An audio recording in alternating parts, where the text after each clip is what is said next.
Hello, and thank you all for coming to today's webinar, which is the first webinar that 80 Instruments has presented specifically for our customers in the Asia Pacific region. We're going to be talking today about getting started with PowerLab and LabChart, and we're going to be starting from the basics and looking at the things that are available for new users to get themselves up and running with their data acquisition. But before we started, I'd just like to introduce myself. I'm Jeremy Fowler from 80 Instruments in Sydney, and I'll be going through everything with you today. So before we get started, we're just going to go quickly through the statement of intended use for 80 Instruments products, and that is that all 80 Instruments manufactured products are intended for use in teaching and research applications and environments only. That is, no product supplied by 80 Instruments is intended to be used to diagnose, treat, or monitor a subject. That being said, when used with various front ends, PowerLab systems are safe for human connection. We have some front ends that are approved for body connection and others that are approved for direct electrical connection to the heart, denoted by the CF connection symbol or cardiac protected symbol. All of our products are manufactured under a quality management system complying with ISO 9001, which covers the design, manufacture, sale, and servicing of all of our own hardware and software. And just one more thing before we get into the actual webinar, I would just like to inform you of some upcoming training events on the calendar in Australia and New Zealand. We have 3 upcoming LabChart training courses, one in Sydney in November, one in December in Auckland, and one early next year in January back in Sydney. And these training courses are great for basically they take you through from the very basics of LabChart and data acquisition with PowerLab as well, right from the very beginning all the way up to some very useful and advanced analysis tools as well. So they're great for existing users or users that are also just getting up and running with their data acquisition. And so details about these training events are on the website at 80instruments.com/events, and I'll be showing you this part of the website towards the end of today's webinar. So the webinar today, this is the basic overview of the program. Firstly, we'll start with setting up the hardware, basically connecting up the PowerLab, getting it ready to start your data acquisition. We'll be going briefly through how software licensing works and installation of LabChart on your computer. And then we'll move across into LabChart itself. We'll be looking at the chart view, channel settings, comments, some calculations, datapad, finally saving your data and settings files, and also look at some online support resources available to you towards the end of today's webinar. So, and also we're going to go through these topics quite quickly today. Future webinars will focus more specifically on individual topics, and you'll get a much more thorough understanding of those individual features. But today we're just going to basically touch on each one of these sort of key features when using LabChart initially. So a bit about the hardware to start off with. The PowerLab here, here we have the front and back panels of one of our 8-channel PowerLabs. Okay, so up the top we'll look at our front panel. On the right-hand side we have 8 individual inputs for the PowerLab. So on the top up here we have 6 inputs, and down the bottom right-hand corner here we have 2 further inputs, giving a total of 8.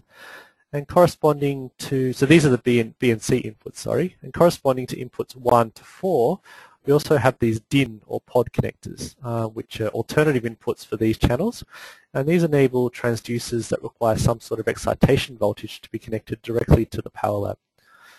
And also on the front panel of the PowerLab we have 2 independent digital outputs which can be used as stimulators or can be used to also control external devices and equipment. And also on the front panel of the PowerLab we have a trigger input which can be used to start sampling a LabChart by some sort of external device, such as a push-button switch or a foot switch, for example. And moving to the back panel of the PowerLab down the bottom here, I'll just start from the right-hand side here. We have the power switch and the power socket for the main power cord. In the center here we have a digital output which is used to send digital signals to other equipment to control or turn them on.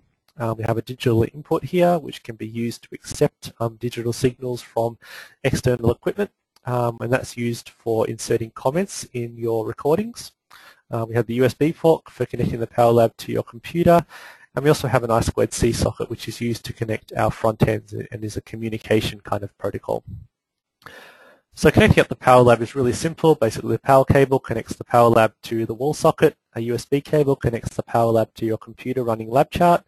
And then on the back panel of our Power Lab, we switch it on and we're ready to start recording in LabChart. So in addition to the Power Lab, 8 Instruments also manufactures a series of front ends, which are essentially amplifiers used for specific purposes. Okay, and here we have 2 of our most popular front ends, and that is the bridge amp and the bioamp. So on the left-hand side here, we have the bridge amp, and the bridge amp is used to connect transducers that require an excitation voltage to the Power Lab. Okay, so essentially you plug your transducer into the front panel of your bridge amp, and the bridge amp is connected to the Power Lab via the back panel, and I'll be showing you this on the next slide as well. And on the right hand side we have the bioamp, and you'll see here this has that body protected signal which I introduced to you at the start of the webinar, and this bioamp is used for recording biosignals or biopotentials such as ECG, EMG, EEG and is safe for recording these signals from a human subject. Okay, so that's the front panel of these front ends, and here is a diagram of showing how these are connected to the Power Lab itself. Okay, so the I2C output of the Power Lab is connected to the I2C input of our first front end. Okay, and then the I2C output of our first front end is connected to the I2C input of our second front end. So from our previous slide, this would be the bioamp and this would be the bridge amp as well. So again, output of the Power Lab I2C to input of our first front end, output of our first front end to the input of our second front end. And this I2C tells Power Lab and LabChart that that particular front end has been connected, and automatically adjusts settings within LabChart, making it suitable to record from these particular front ends as well. And these front ends are connected to the input channels of the Power Lab via a BNC to BNC cable. So we have a BNC cable from the output of the front end, and that goes through and goes into the input of a channel on the front panel of the Power Lab. Okay, so that's connecting our front ends up. And just a bit about the software and how it's supplied and how it's licensed. So LabChart software is supplied on a disk in a DVD case, and on the back cover of that DVD case will be a license code. And the first time you launch LabChart, once it's installed, you'll be asked to enter your name, your organization, and also this particular license code on the back of your DVD case. And once that's done, you click OK, and the LabChart's ready to go. And you won't have to do this subsequent time. This is the first time that you start LabChart. So that's a brief introduction to the hardware, and now we're going to move across straight into LabChart. And today's webinar is going to be based on, I guess, one of the most simple signals that can be recorded, which is the finger pulse. Okay, so I have a finger pulse connected to my middle finger, and my finger pulse is then connected to input 1 of my Power Lab. So as I said, today's webinar is going to be based on this very simple signal, but it's very useful for showing you the main features of LabChart. Okay, so this is LabChart. So I've opened LabChart, I've entered my license code, and the first screen that you'll be presented with is the Welcome Center. And we'll be talking about the Welcome Center in a bit more detail later on. But basically now I'm just going to select New. We'll open up a new LabChart file, and this is the main LabChart window. All right, so up the top we have menus, drop-down menus with different options. We also have the toolbar up the top, which gives us quick and easy access to some of the most commonly used features of LabChart. And in the main window here we have what we call Chart View. And Chart View is the main window that we use for recording data from our Power Lab into LabChart. And what I'm going to do now, I'm just going to basically start recording. Okay, so I'm going to drag down all my other channels. We've got the finger pulse transducer connected into channel 1, so we're only interested at the moment in channel 1. Click Start, and my signal's automatically recorded in channel 1. Okay, now I'm just going to show you some of the different options for changing how our data is viewed in the chart view. Okay, firstly I'm going to look at vertical scaling. Okay, and that's changing the scale on this vertical or y-axis. Okay, and there's different options for doing that. I'm just going to show you the main ones today. So we can zoom in and out by clicking the plus button down here. So that's zooming in. Zooming out, we can click on the minus button. There's also a few other options. If we hover our mouse over the axis itself, we get this double-headed, I guess, fast forward or rewind button, it looks like, and we can click and drag that up. And likewise, we do the same down the bottom.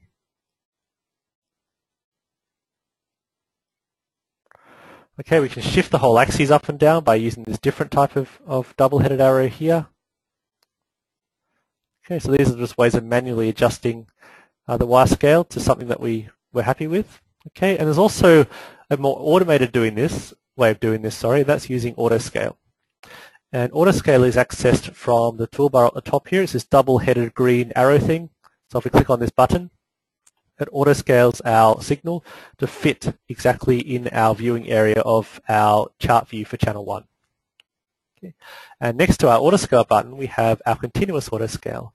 And what the continuous auto scale does is it monitors the incoming signal and automatically adjusts the Y scale for that incoming signal. So if I tap on my pulse transducer here, the signal's obviously got much bigger, so continuous auto scale automatically zooms out our signal.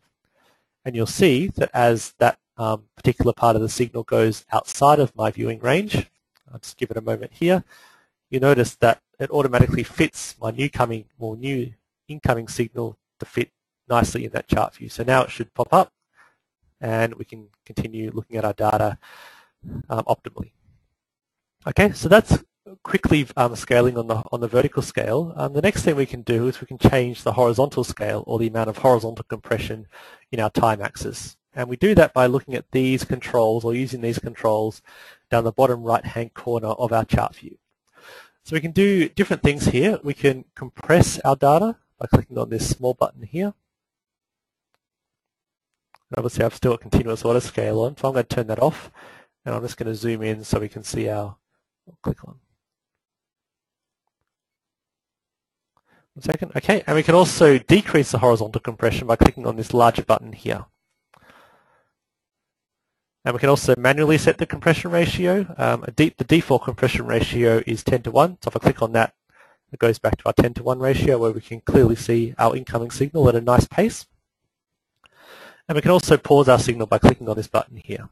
Okay, it's not actually stopped recording. You can see here our scroll bar is still moving as soon as we click that again. So basically we do this to stop and have a look at a particular region of our data. But to go to the most recently recorded data, we just click on that button again and it moves straight to the most recent data being recorded. And another feature we can do on the horizontal scale is to use what we call the split view. And to access the split view, we can hover our mouse over our vertical scale, click and drag that out. And what that does, it splits our chart view in two. So on the left-hand side here, we now have a new set of these horizontal compression buttons. And so we can do different things here. We can change the horizontal compression on our left-hand side. We can pause and start the recording as well. So if we want to look at a particular region of our recording, we can pause it here while still monitoring our incoming signal on the right-hand side here. We can also adjust the compression ratio, so we can look at trends in our data over time. So here you can see the magnitude of my pulse increased in this period, then decreased again over here, and it looks like it's starting to increase again in this region here. And again, we can manually adjust on this side as well. Start. And to get rid of that split view, we can double-click on the bar. We can drag it across back to there, or we can double-click on the bar. So I'm going to double-click here and back to our single chart view. Okay, so what we're doing at the moment is just changing how our our data is viewed in our chart view. We're not actually changing any of the core settings in LabChart to set up our data acquisition ready to record our signal correctly. And there's two very important considerations to look at while setting up your data to record. The first one is the range, or the amount of amplification that we're using for our recording, and the second is the sampling rate. The first one we're going to look at is range or gain, and that is a very important thing, as I said. So if I zoom out here, okay, zoom out a bit more. So by default, the range and the maximum range of LabChart is plus or minus 10 volts. All right, so LabChart and PowerLab is a 16-bit resolution system. So what that means is between plus 10 volts and minus 10 volts, our y-axis is divided into approximately 65,000 individual data segments. So our signal can choose from any of those 64 to 65,000 data points. But you can see here, our signal is relatively small compared to that full range. So we're we can actually utilize a very small number of these 65,000 data points, and obviously our resolution on the Y scale is going to be affected. So to set up our LabChart correctly to record our signal, we need to adjust our range. And to do this, we click on this little button up the top on the right-hand side.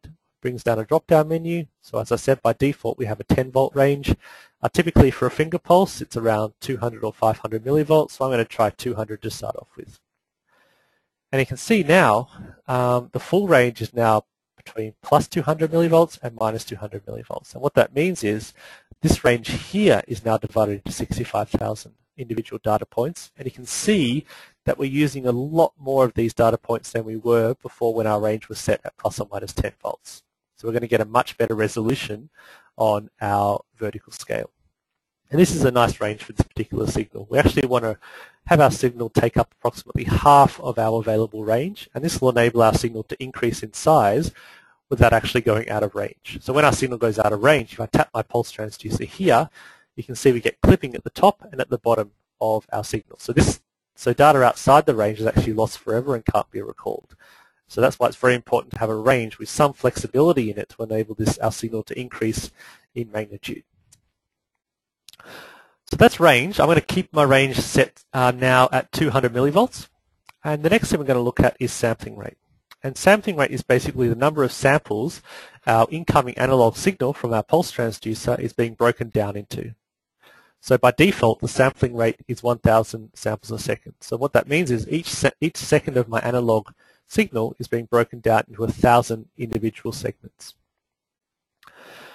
So when deciding on a sampling rate, as a guide, you should always set a sampling rate at least 10 times higher than the maximum, sort of the highest frequency component within your signal. So a typical human ECG has frequency components, or component frequencies, sorry, of between 1 and 50 hertz. So you should select a sampling rate of at least 500 samples a second to properly resolve that ECG signal on this horizontal scale. And ideally, you'd probably use approximately 1,000 samples a second just to be sure. So I'm just going to show you the effect of altering the sampling rate on this incoming pulse signal. So currently it's recording at 1,000 samples a second. So to adjust the sampling rate, I can click on this sampling rate button on the top right-hand corner, and I'm going to drop that down to 400 samples a second. Obviously, our horizontal compression has changed. Well, it hasn't changed, but the number of data points has changed because we're actually sampling fewer data points per second. So I'm just going to expand that compression ratio. So that's 400 samples a second. I'm going to drop it down to 40 samples a second. And drop it down further to 4 samples a second. So now we're only actually breaking down each second of my incoming analog signal into 4 individual data points. So to investigate these individual sampling rates in a bit more detail, I'm just going to stop my recording here, and I'm going to make a selection firstly of my region with 400 samples a second. I'm going to open my zoom view, and you can see here we have a properly resolved signal. Looks really good. Close that, and now I'm going to open up one of my pulse waveforms in the zoom view that's been recorded at 40 samples a second. And you can see here it still resembles a pulse signal, but the resolution is a lot lower. We're obviously losing a bit of information here. And to sort of show that even more so, I'm going to drop down to where we had it 4 samples a second. I'm going to select, I think, maybe 2 waveforms here. And you can see here, it sort of doesn't resolve. You can sort of see, okay, it's a pulse waveform here, but obviously we've lost a whole lot of information here. And so this sampling rate is obviously way too low to properly resolve our pulse signal in the first place. So I'm just going to close my zoom view now and put my sampling rate back up to 1,000 samples a second, click start, and adjust my compression ratio back to something acceptable. 10:1 looks good. So that's range, or the amount of amplification, and also the sampling rate covered. And these two considerations are very important when first setting up your recording in LabChart. And now I'm going to move on to a few different features of LabChart to sort of help you with the setup of your initial recording. And the first dialog box I'm going to show you is the channel settings dialog box. So if I go up to the settings drop-down menu up the top and open settings, channel settings, sorry, this is sort of, I guess, a multi-function kind of dialog box. It allows you to do a number of different things. And the first thing I'm going to do is reduce my number of channels from 8, which is the default for an 8-channel Power Lab. I'm going to change that down to 2 channels. And so here, instead of 8, I've got 2, and I'm going to rename my channels. I'm going to rename channel 1 as Pulse, and I'm going to rename channel 2 as Heart Rate. Oops. Okay, and you'll notice in LabChart that there's actually different ways of achieving the same thing sometimes. So before, when we were changing the sampling rate, we'll change it using this button on the right-hand side over here. And we can do exactly the same thing by adjusting our sampling rate in this channel settings dialog box as well.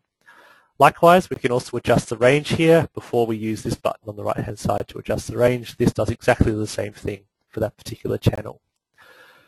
I'm going to come back to the input amplifier in a moment, but you can also access that from here. I'm going to show you an alternative way of accessing that in a moment. We can change the units of our channel from millivolts into something a bit more meaningful, such as a pressure unit, a force unit, or a temperature, for example. But again, I'm going to show you an alternative way of accessing this a bit later in today's webinar. Computed input is it's a funny little feature. It's what we call a legacy feature, which is basically used to enable data files recorded in older versions of LabChart to be compatible with the newer version, because basically everything you can do in computed input you can now do as what we call a channel calculation, which is from this region over here. We can also change the color and style of our recording in those particular channels, and we can do a calculation on our channels. So later on today in the webinar, we're going to be using the cyclic measurements channel calculation to calculate my heart rate from my pulse signal. And there's also a range of different calculations available, but these will be covered in future webinars coming up in the series. So I'm just going to click OK for now, and you'll notice now my chart view is broken up into these 2 separate channels. I've got my pulse in channel 1, and eventually we'll have my heart rate in channel 2. Okay, so the next thing I'm going to do, I mentioned briefly you can access the input amplifier from the channel settings dialog. I'm clicking on this button here. But likewise, we can go to our channel drop-down menu or channel pop-up menu by clicking on this blue bar on the right-hand side of our channel. That brings up this pop-up menu, and I'm going to open Input Amplifier. So the Input Amplifier is a very useful tool which can be used when you're initially setting up your data for recording. Okay, I'm just going to adjust my finger pulse on my finger. It doesn't seem to be recording very clearly at the moment. I'm just going to put that on a bit tighter. Okay, now you can see my signal's a lot bigger. Okay, so what the input amplifier enables you to do, so monitor the incoming signal and adjust your settings accordingly. So here, now my finger pulse transducer is a lot tighter on my finger. Obviously the range of 200 millivolts is too small. You see my signal's being clicked at the top. So I'm going to adjust my range to 500 millivolts. Now I've got 500 millivolts up the top and minus 500 millivolts down the bottom. And here we can also turn on a low-pass filter to filter out any high-frequency noise from our signal. And the important thing here to remember is that everything we do in this input amplifier is permanent. Okay, it's actually changing our incoming signal on the Power Lab itself. Basically, everything else we do in LabChart are calculations on top of our raw data, but these things here actually are altering our raw data before it's actually sampled into LabChart. So if I put on a filter which is too strict, such as a 2 Hz filter, I'm mostly filtering out a lot of information from my signal, and the signal that you see here will actually be the signal that's recorded in LabChart, and we can't actually revert back to our good initial pulse signal. So I'm going to adjust out my low-pass filter back up to 500 Hz. So what that means is frequencies above 500 Hz should be filtered out from my signal, and only those frequencies below 500 Hz will be recorded into my chart view. And there's a few other options in the input amplifier. I'm just going to quickly go through 2 of these. The first is the AC coupled option, and the AC coupled option puts a high pass filter onto your data to remove any DC offset, and also this mains filter here. And what the mains filter is used for is it's used to remove any noise in your signal that is attributed to the mains power. So basically noise coming from any other electrical equipment which is switched on inside your lab. So what the filter does, it basically tries to reproduce this particular noise coming from that other equipment and subtract it from the incoming signal into the power lab. Okay, so I'm going to turn that on. It doesn't do any harm. Click OK, and now our recording is ready. So click OK or click Start sampling, and now you can see we have a nice smooth pulse signal coming into channel 1 of the power lab. I'll just zoom in a little bit just to have it even more nicely, and I can adjust my scale as well as we discussed this morning. Oops, too far, sorry. There we go. Okay, so now I've got my pulse being nicely recorded into channel 1. The next thing I'm going to do is apply a channel calculation on this data, and I'm going to display this calculation in channel 2. So I mentioned before, I'm going to calculate my heart rate from this pulse signal. And to do that, I click on the channel drop-down menu for my heart rate channel, and I select cyclic measurements. That brings up this dialog box here. So cyclic measurements is used to apply a calculation to some sort of cyclical signal. So obviously a pulse waveform is cyclic. Every time my heart beats, I get one of these pulse waveforms being recorded in LabChart. So there's a few settings you need to do. It's really simple. Basically, we need to select a source channel. So in this case, it's going to be channel 1, my pulse. We need to select the measurement that we actually want to do. So in this case, we're going to do rate, but there's also these other calculations which we can just as easily do by selecting them. And then we select a preset. Okay, there's some general presets, ECG, respiration, and cardiovascular. So I'm going to select the cardiovascular finger pulse. And what this preset does, it does a series of pre-processing on your data to basically enable detection of your peaks to be easier. So we want to actually detect the top of each one of these pulse waveforms. So if I can display that a bit clearer here. So what we have here, we have a red trace, which is actually the actual recorded signal, and then we have this black trace, which is the pre-processed signal, and it's this pre-processed signal which the detection is based upon. And you'll notice here we have these little what we call event markers, and these markers mark each of our detected cycles. So you can see here we've nicely detected each of these main peaks of my pulse waveform. And down here we can adjust our minimum peak height for this detection. So if we adjust this downwards even further, we start actually picking up our peaks of our signal that we don't want to. Okay, we're picking up our main peak and also our secondary peak here, but we only want to pick up our main peak around this region here. And likewise, if we adjust our minimum peak height too high, we actually detect none of our peaks. So we need to find a balance between too low and too high. So around this looks pretty good for now. Click OK. I just forgot one thing. I'm actually going to check this checkbox here, event markers. And what the event markers does, it puts these event markers inside our chart view so we can clearly see which peaks are being detected by this particular cyclic measurement calculation. And the calculations apply to all previously recorded data and also all incoming data. As you can see the trend in my heart rate over time there for all that previously recorded data. And you can also see my instantaneous heart rate coming in real time as well.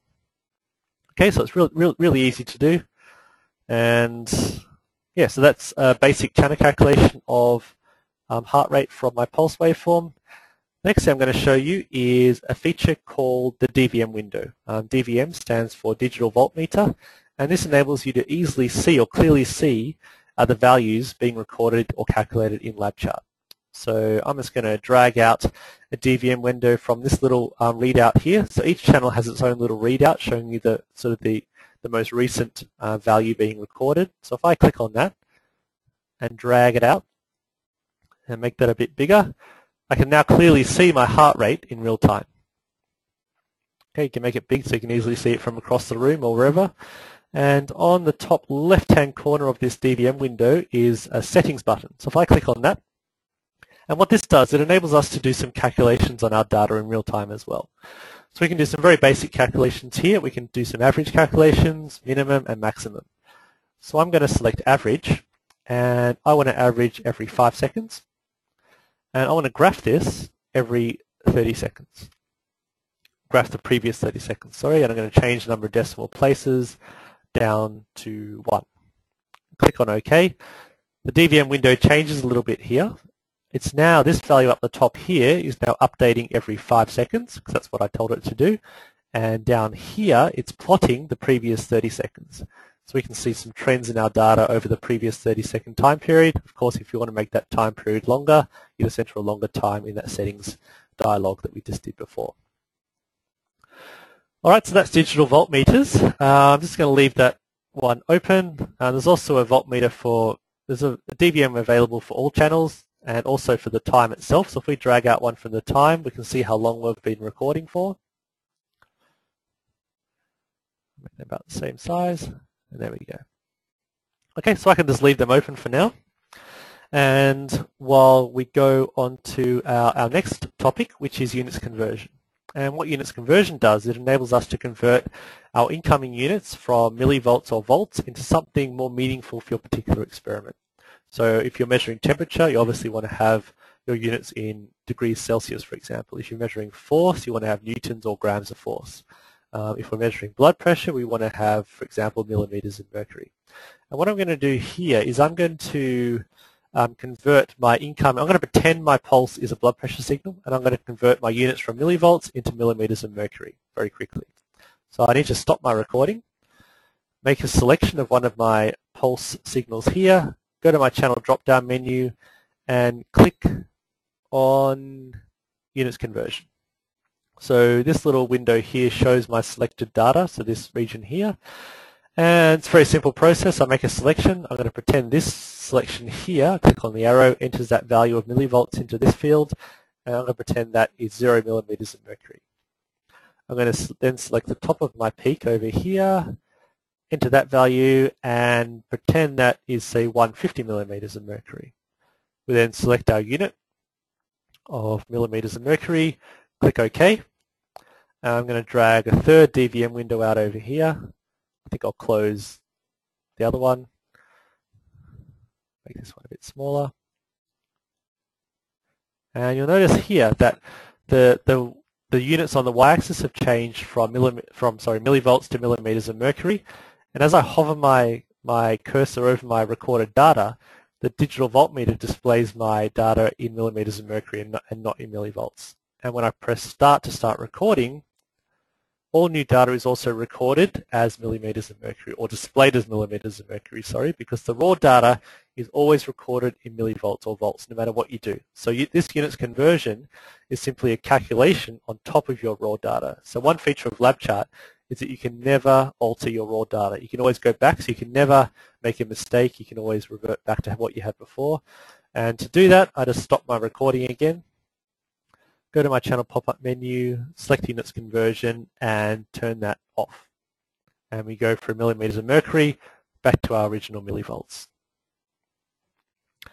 So that's units conversion very quickly. Units conversion is going to be covered in a bit more detail in the next webinar in this series. So the next feature we're going to look at is comments. And comments is one of the most important features and one of the most useful features in LabChart. So it enables you to they assist you in your analyses once you finish recording, and also enable you to navigate through your recording as well. So I guess the overall aim of comments is to sort of annotate your data with various notes, telling you a specific information about that particular region of data. And there's different ways of adding comments. So the most simple way, if I start recording here, you notice the field up the top, the comment entry field, becomes active. And I can just type in any comment. I can say high heart rate. And on the left-hand side here, an asterisk in this means that the comment's going to be dropped across all channels, or we can just choose a specific channel that you want the comment to be dropped in. I'm going to drop this one across all channels. Simply click Add over here or click Enter, and we get our comment in our recording. We can add other comments. So I can say, pretend I'm doing exercise here. I can be resting. I can start. I can stop. We can end the experiment.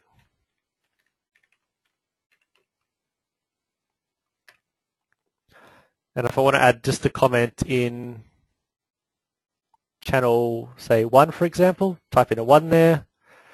And I'm just going to type in my high heart rate again. so high heart rate, in channel 1. And you see here the comment is only added in channel 1 of my data. Likewise, I can also add comments once I've finished recording my data. There's different ways of doing that. The one I'm going to show you today is simply you just click in your data wherever you want to put the comment. Click on this button in the toolbar, sorry, this one here, which is Add Comment. Brings up this Add Comment dialog. I'll type in my comment. I'm just going to say End of Experiment. Again, we can choose which channel in the chart view we want to drop our comment in. This time I'm going to drop it across all my channels, and we can choose to enter that exactly where I made the selection or also at the end of the data. So I'm going to insert it where I selected, click on Add, and it drops that comment in the recording. And once I've got our comments in the recording, we can also do a few things to edit these comments. So each one of these comments has a number, or a little box or number inside a box, and if we right-click on that box, we have 3 options. We can edit the comment, which basically enables us to edit the comment text.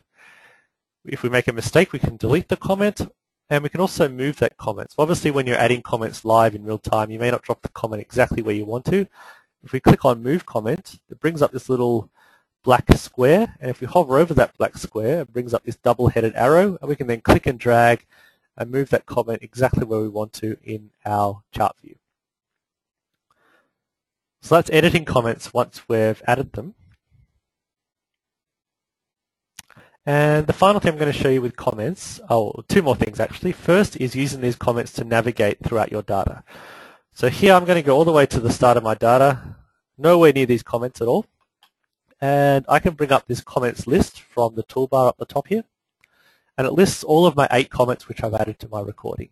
And simply by clicking on these comments, it navigates directly to that region in the chart view where that comment was entered. So this is particularly useful if you have a very long recording of data and you've annotated it with comments throughout. You can use these comments to easily navigate throughout your data simply by going to the toolbar, going to the comments list, and selecting that particular comment. And that'll put that comment straight in the middle of your view there.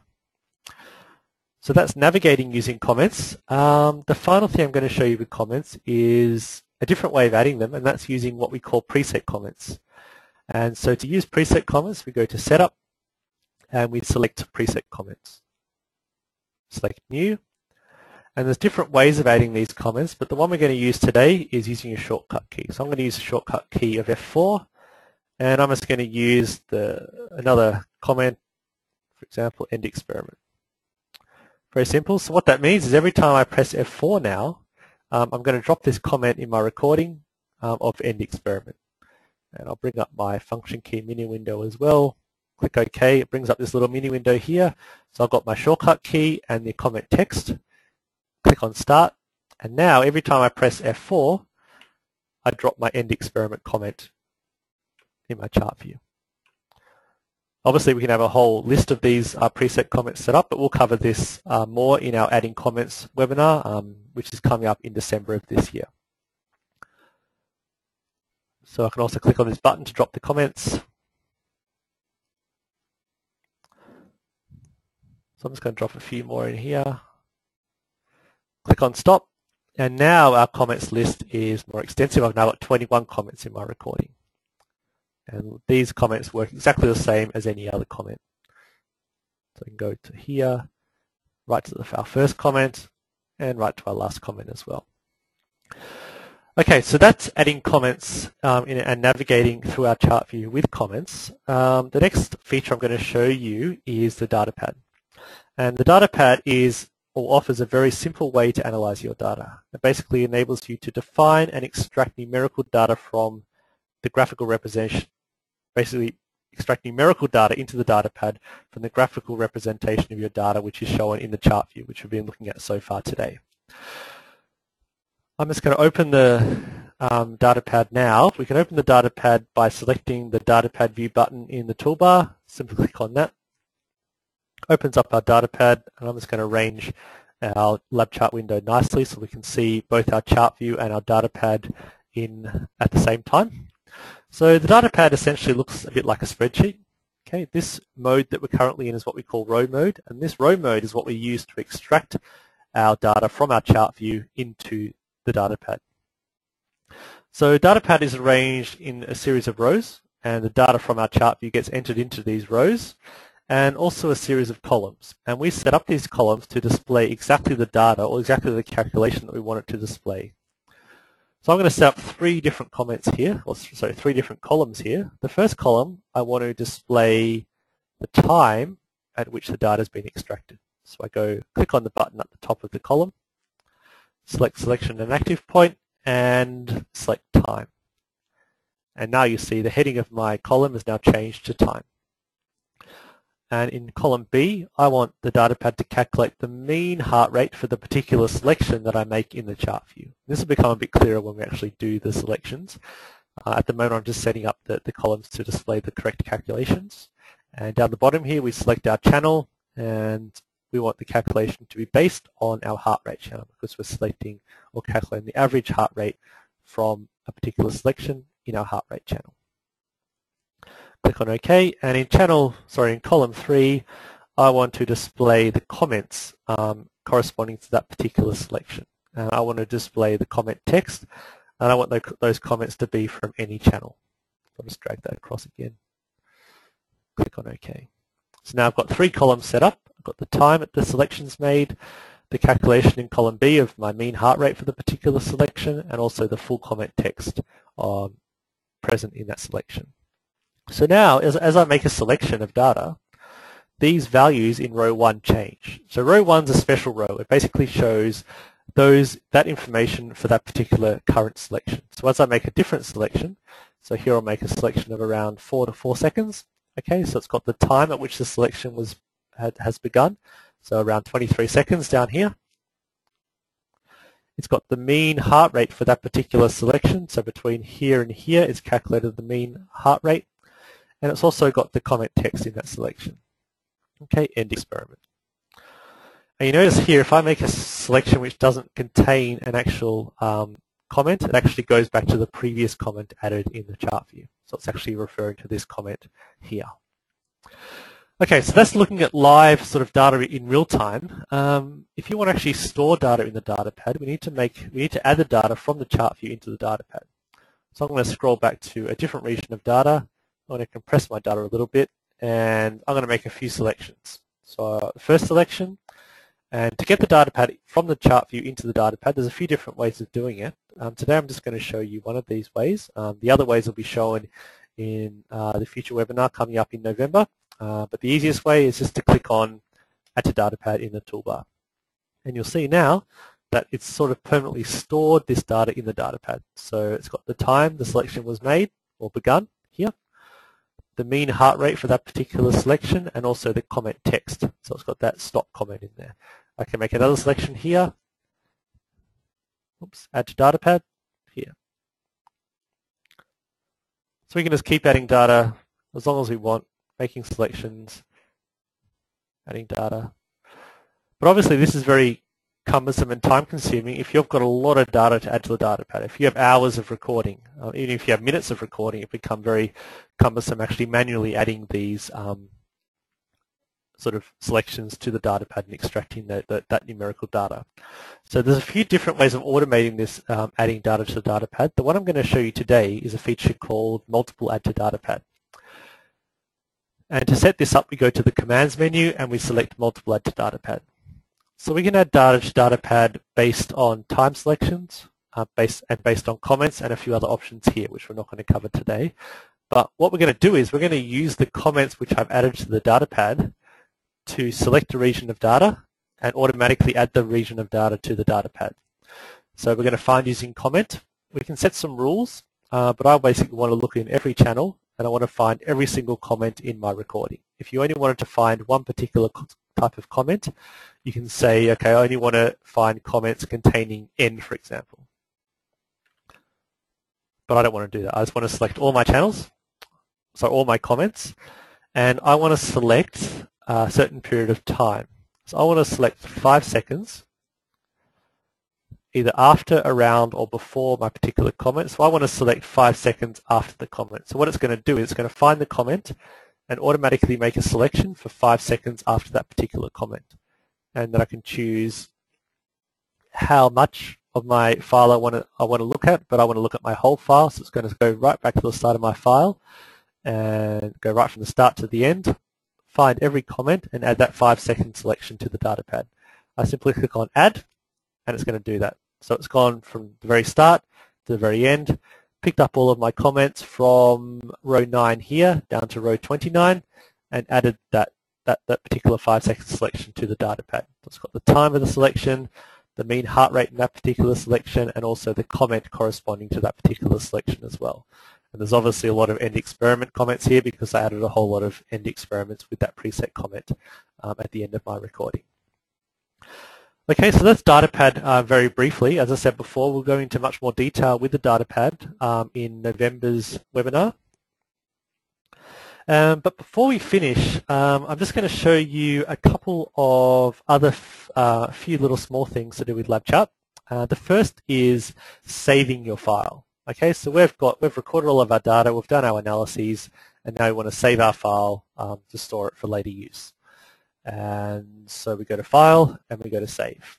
And there's two different types of files that LabChart can save. They can save a data file, which retains all the data and all of the analyses in that particular file. And there's also a settings file as well, which basically saves, none of your data, but basically saves all the settings that you've set up, saves all the analyses that you've set up as well, but just contains none of the actual data itself. So I'm going to save both of these two different types of files and just show you the difference between these two. So the first one, I'm just going to call this data file, and I've selected data file here. And data files have an extension ADICHT, and click on Save. I'm going to save it to my desktop. And I'm also going to save a settings file. So to save a settings file,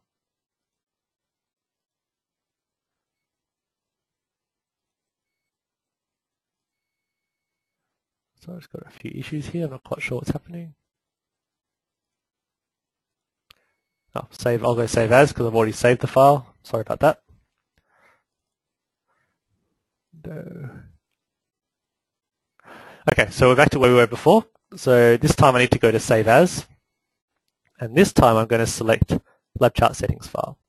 And so I'm going to go here and I'm going to call this settings file .adiset. So settings file have a different file extension. Click on Save. And now what I'm going to do is I'm just going to minimize everything and I'm going to drag these two files across to my desktop. Okay, just close everything in LabChart.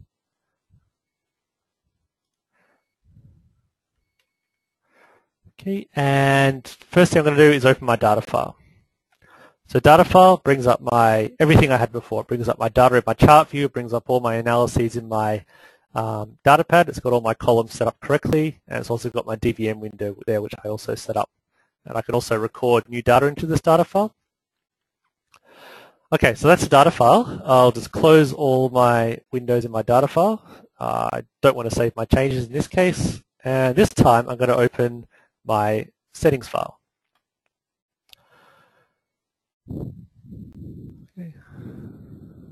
Okay, for some reason my data pad's minimized, but I can maximize that again.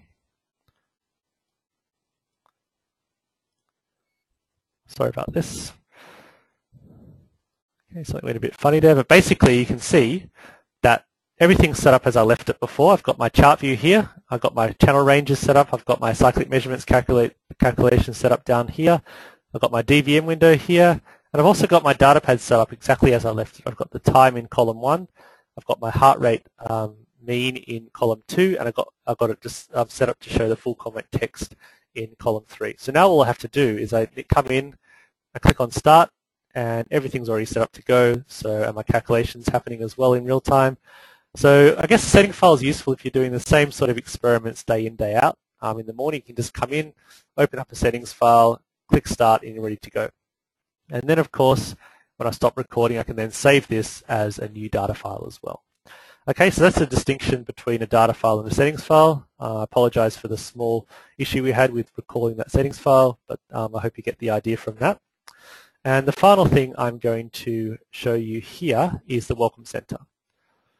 So the first thing you're presented when you open LabChart, if you're not opening a particular file, is this Welcome Center. And you can also access the Welcome Center from within LabChart by selecting File, Welcome Center, or you can click on this little house in the bottom left-hand corner.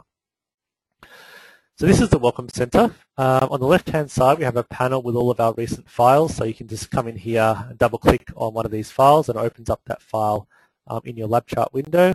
And on the right-hand side here, we have a series of tabs, and these tabs give you an easy way of sort of arranging your LabChart files. Okay, so here I've got a number of different tabs which I've sort of added to over time.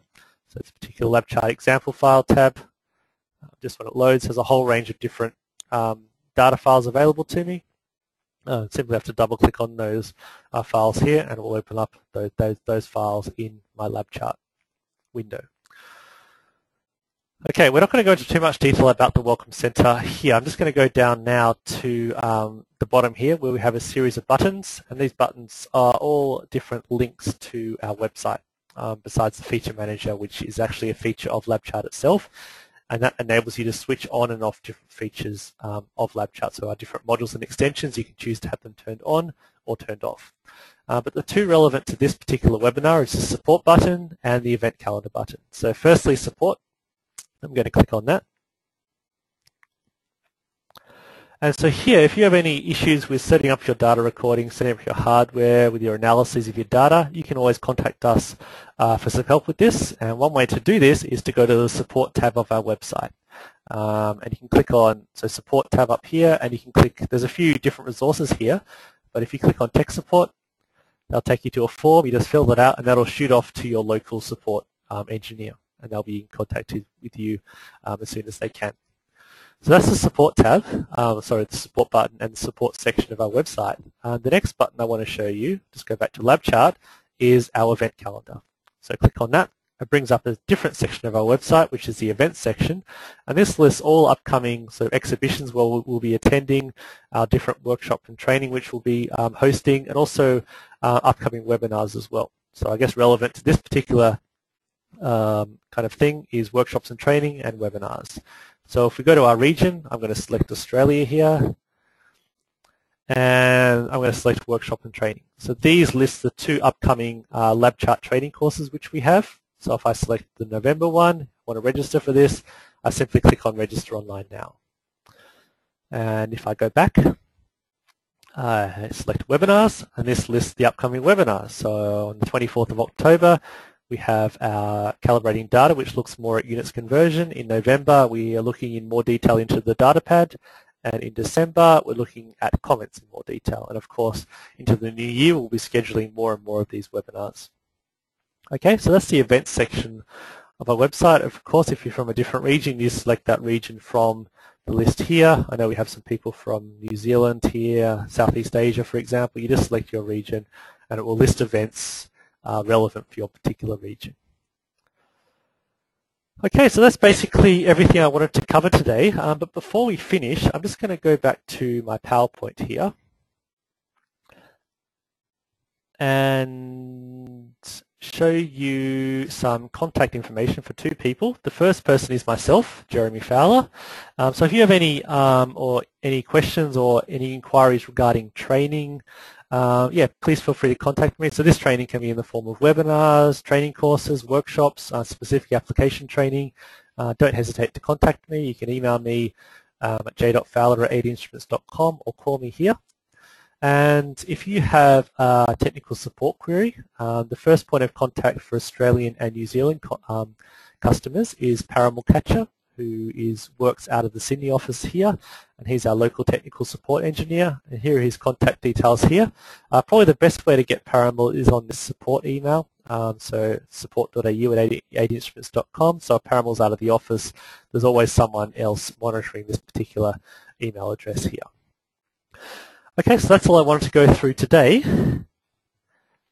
And so I'd like to thank you all for coming. I hope you gained some useful insights into using and setting up LabChart for recording your types of data. And I hope to see you all in future webinars. Bye for now.